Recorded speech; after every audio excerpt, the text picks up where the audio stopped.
Hi friends, അസ്സലാമു അലൈക്കും. പുതിയൊരു വീഡിയോയിലേക്ക് എല്ലാവർക്കും സ്വാഗതം. എന്തൊക്കെയുണ്ട്? എല്ലാവർക്കും സുഖമാണോ? നമുക്ക് നല്ല സുഖം, അൽഹംദുലില്ലാ. ഇന്നത്തെ വീഡിയോ എന്താണെന്ന് പറഞ്ഞു കഴിഞ്ഞാൽ നമ്മൾ ചപ്പാത്തി ഉണ്ടാക്കുന്നതിൻ്റെ വീഡിയോ ആണ് കേട്ടോ. നമ്മൾ അടിപൊളി ഇതുപോലെ പൊള്ളി വരുന്ന ചപ്പാത്തി എങ്ങനെ ഉണ്ടാക്കുന്നു എന്നതിൻ്റെ.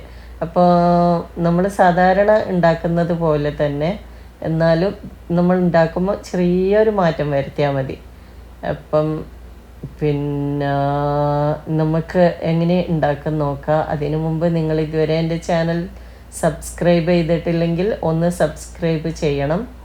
പിന്നെ നിങ്ങൾക്ക് വീഡിയോ ഇഷ്ടപ്പെടുകയാണെങ്കിൽ ഒന്ന് ലൈക്ക് ചെയ്യുകയും നിങ്ങളെ ഫ്രണ്ട്സിന് ഫാമിലിക്ക് എല്ലാവർക്കും ഒന്ന് ഷെയർ ചെയ്യുകയും വേണം. പിന്നെ നിങ്ങൾ ഈ ചപ്പാത്തി ഇതുപോലെ ഒന്ന് ഉണ്ടാക്കി നോക്കിയിട്ട് നിങ്ങളുടെ അഭിപ്രായങ്ങൾ കമൻറ്റിലൂടെ അറിയിക്കണം. ഇപ്പം നമുക്ക് ഈ അടിപൊളി ചപ്പാത്തി എങ്ങനെ ഉണ്ടാക്കാൻ നോക്കിയാലോ.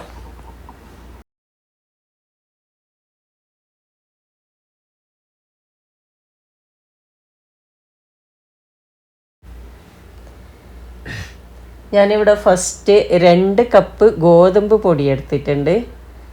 ഈ ഗോതമ്പ് പൊടി ഒരു പാത്രത്തിലിട്ട് കൊടുത്തിട്ട് നമുക്ക് എന്താക്കാം, 2 ടേബിൾ സ്പൂൺ മൈദപ്പൊടിയും 2 ടേബിൾ സ്പൂൺ പച്ചരിപ്പൊടിയും, നമ്മൾ സാധാരണ പത്തിരി ഉണ്ടാക്കുന്നില്ലേ ആ പൊടിയോ അല്ലെങ്കിൽ നമ്മൾ കണ്ണൂർ പത്തൽ ഉണ്ടാക്കുന്ന പത്തൽ പൊടിയോ യൂസ് ചെയ്യുക കേട്ടോ. പിന്നെ ഉപ്പ് 2 ടേബിൾ സ്പൂൺ കുക്കിംഗ് ഓയിലും കൂടെ ആഡ് ചെയ്ത് നന്നായി കൈകൊണ്ട് മിക്സ് ചെയ്യുക. മിക്സ് ചെയ്തതിന് ശേഷം നമുക്ക് എന്താക്കാമെന്ന് പറഞ്ഞാൽ ഒരു ഇളം ചൂടുവെള്ളം കുറച്ചായി ഒഴിച്ചിട്ട് നല്ല ടൈറ്റായിട്ട് കുഴച്ചെടുക്കാം. നമ്മൾ ഇത് ഇളം ചൂടുവെള്ളവും ഓയിലും ഒഴിക്കുന്നതുകൊണ്ട് തന്നെ കുഴച്ച് വെച്ച് ഒരു 10 മിനിറ്റ് അടച്ച് വെച്ച് കഴിഞ്ഞാൽ നമുക്ക് എന്താക്കാം, ഇത് നല്ല സോഫ്റ്റായി കിട്ടും കേട്ടോ. അപ്പം ഒരു 10 മിനിറ്റിന് ശേഷം നമുക്കിത് ഓരോന്നോരോന്നായി പരത്തിയിട്ട് ചുട്ടെടുക്കാം.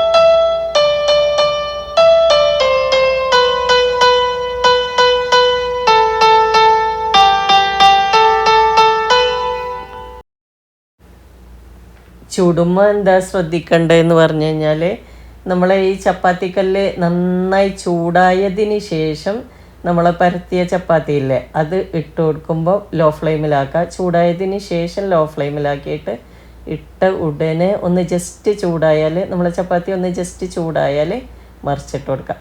മറിച്ചിട്ടിട്ട് അത് വെന്ത് വരുമ്പോൾ കരിയാൻ പാടില്ല. ഒന്ന് വെന്ത് വരുമ്പോൾ അടി മറിച്ചിട്ടാൽ ഇതുപോലെ തനിയെ തന്നെ പൊള്ളി വരും, അടിപൊളി ചപ്പാത്തിയാവും. അപ്പം ഇങ്ങനെയൊക്കെയാണ് ഞാൻ അടിപൊളി ചപ്പാത്തിയായിട്ട്, അതുകൊണ്ടാണ് ഞാൻ ഈ വീഡിയോ ചെയ്തത്. നിങ്ങൾക്കെല്ലാവർക്കും എൻ്റെ വീഡിയോ ഇഷ്ടപ്പെട്ട ലൈക്ക് ചെയ്യാൻ മറക്കല്ലേ.